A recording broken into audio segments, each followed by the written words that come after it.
selfie लिन गएको अनि के अरे त्यो भान्जो छ नि त्यसलाई हामी भान्जो भन्छौँ कि सो हामी भान्जोकोमा गएको अनि सङ्गी is next to me she is helping with video है हेलो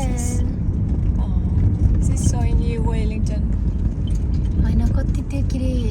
अलिकति मात्रै घामको छाया परिरहेको रहेछ क्या त्यहाँ अनि यसो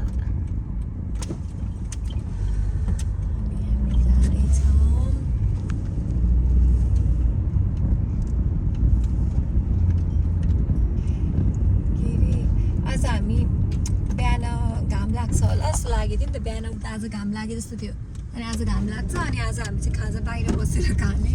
अगाडि अथवा पछाडि बसेर यार्डमा खाने मिठो घाम छ भनेर भने है ओ माई गुडनेस खाजा बनाइसक्दा घाम त गइसक्यो वातावरण नै छैन कि घरि घाममा बस्ने भाइटामिन डी लिने वातावरण नै छैन अनि हामी भित्रै बसेर खायौँ तर हामीलाई घामले साथ नदिएको होइन नि घामले साथ दिएको बादल हेर न बादल बादल चाहिँ छ भित्र बनाएको किन एकदम चिसो पनि छैन नि हिजो पनि धेरै चिसो थिएन तातो घाम त होइन तर ओभरअल तातै जस्तो कि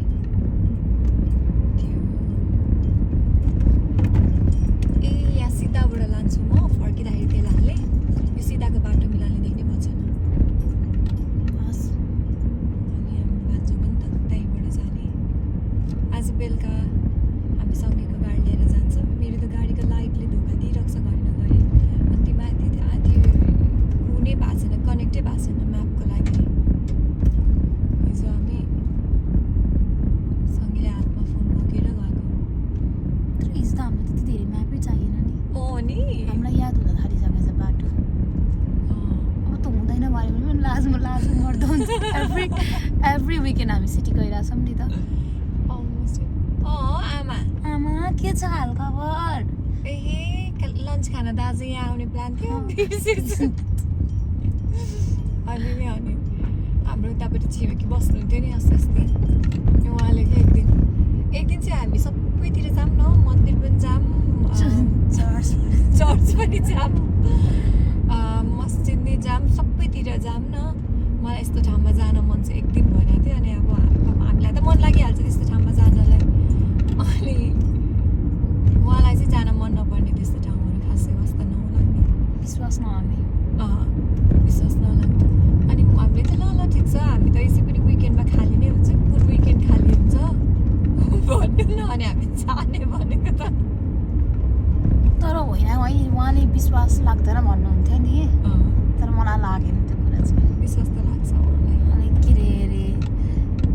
मुखले मात्र भन्नुभएको होइन भने उहाँले भगवानले ल्याएर लड्डु चढाउनुको कारण चाहिँ के हो त action speaks louder than voice भनेको एक्ज्याक्टली त्यही नै हो कि उहाँको एक्सनले चाहिँ फेरि अर्कै सो गर्थ्यो नि त ए हजुर मैले एउटा कुरा भनेको छैन just a day before he decided to move होइन कस्तो बदमास रहेछ just a day before he decided to move हामी बसिरहेको थियौँ आगो तापेर अनि के प्लान भएको थियो कमिङ फ्राइडे चाहिँ हामी घरमा भजन गर्ने फ्राइडे होइन स्याटरडे चाहिँ भजन गर्ने घरमा हामी 3 जना भइहाल्यौँ अनि उहाँको साथी एकजना मुराली बजाउनुहुन्छ मिठो अनि उहाँ साथी अनि अर्को 1-2 जना गरेर हामी घरमा भजन कीर्तन गर्नुपर्छ होला भनेर पछि चाहिँ बजारको नाममा ज्यामिङ गर्ने भनेर प्लान गर्दा गर्दै होइन भजन भन्दा पनि ज्यामिङ गर्ने कुरा भयो त्यो सङ्गीताको आइडिया है ज्यामिङ चाहिँ किनभने भजनमा प्रसाद बनाउनेदेखि लिएर सब झन्झट हुन थाल्यो अनि भजन मिक्स गरौँला अरू गीत पनि गाउनु पाइन्छ भजन भने त भजन मात्रै गाउनु पर्यो नि त सबैजना भजन पनि आउँदैन भनेर हामीले सल्लाह गरेर पुरै भोलिपल्ट उठेपछि चाहिँ सबै ककालाई बोलाउने हो होइन हामी बोलाउने फुल प्लान भएर उठेको त्यहाँबाट होइन कसो अनि हामीले त्यति बेलै बोलाएनौँ कि 2-4 जना मान्छेलाई तातेर यदि 2-4 जना मान्छेलाई तातेर हामीले ल ग्यादरिङ है भनेर बोलाएको थियो भने त छिमेकी त बिच विकमै गइसक्नु भयो त्यो छोडेर के भन्दैन थियौँ हाम्रो घरमा चाहिँ मेन्टेनेन्स गर्नुपर्ने भयो केही कुराहरू त्यही भएर चाहिँ यो भजनलाई चाहिँ हामी स्थगित गर्छौँ स्थगित गर्छौँ भनेलाई